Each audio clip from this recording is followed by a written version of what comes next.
इश्क जुनूनी, यहाँ रूहानी जो है अपने ससुराल वापस आ गई है और डंके की चोट पर अपने हक, अपनी जो एक तरह से उसका अधिकार है, उसकी लड़ाई उसने छेड़ दी है।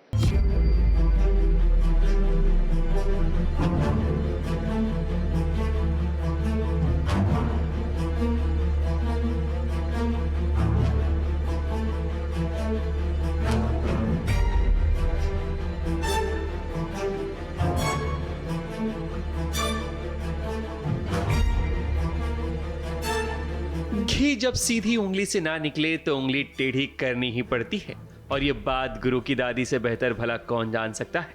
अब देखो रूहानी को तोड़ने के लिए उन्होंने कैसे मामी के साथ मिलकर एक प्लान किया।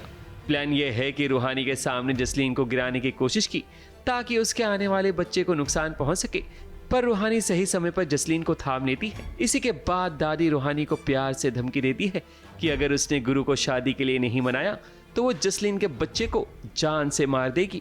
वो हमारे पास एक ही मोहरा है जिससे हम तेजू और गुरु की शादी करवा सकते हैं। हमें ऐसा लगता है कि वो ही एक मोहरा है, मतलब वही, उसी से हमारा तीर निशाने पे लगेगा। तो ये हम मामी के साथ प्लानिंग कर रहे हैं। हम सोचते हैं कि अगर ऐसा कुछ रूहानी देख लेती है और फिर वो शायद मान जाएगी, क्योंकि रूहानी तो रूहानी है, वो ऐसे कोई गलत अन्याय वगैरह होने नहीं देगी। हाँ, मामी से मिलकर हम यही प्लानिंग कर रहे हैं कि बच्चे को गिरा दें, और वैसे भी हमें मशीन वाला बच्चा मंजूर नहीं है, और उसके बाद हमारा काम भी हो जाएगा, क्योंकि रूहानी हमारी बात मान जाएगी और तेजू से गुरु की शादी होने देगी। रूहानी आके बचा लेती है। खैर हम तो माहिर ही है ये सब करते रहने में, हम दोबारा कुछ सोच लेंगे, लेकिन रूहानी बचा लेती है। तो इसमें ये हमारा फ़ायदा है कि रूहानी ने क्योंकि ये देख लिया तो हमने उससे अपनी बात मनवा ली कि अब की बार तो समझो ये चीज़ नहीं हुई, लेकिन अगली बार फिर से, मतलब ये धमकी की तरह हो गया कि अगली बार फिर से हम ऐसा कुछ सोच सकते हैं, ऐसा कुछ कर सकते हैं। तो मतलब इस बार के लिए तो ठीक है, रूहानी ने उसको बचा लिया, लेकिन हर बार रूहानी उसके पास नहीं होगी ना बचाने के लिए।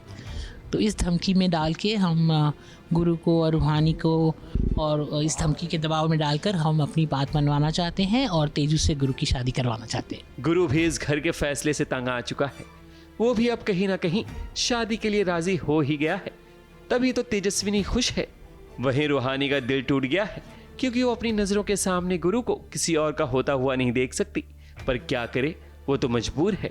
बेचारा गुरु कुछ बोल भी नहीं सकता।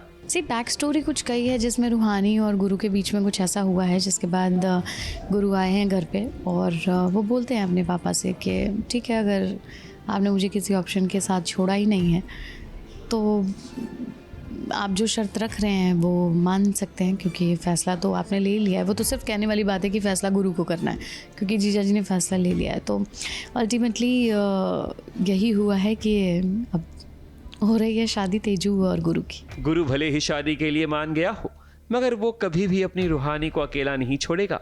उसके लिए चाहे पूरे संसार से क्यों न लड़ना पड़े।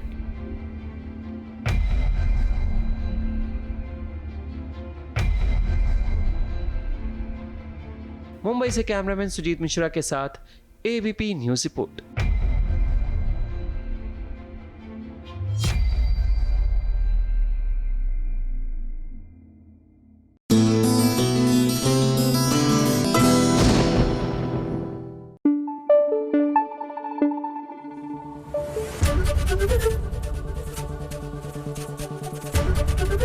एबीपी न्यूज आपको रखे आगे।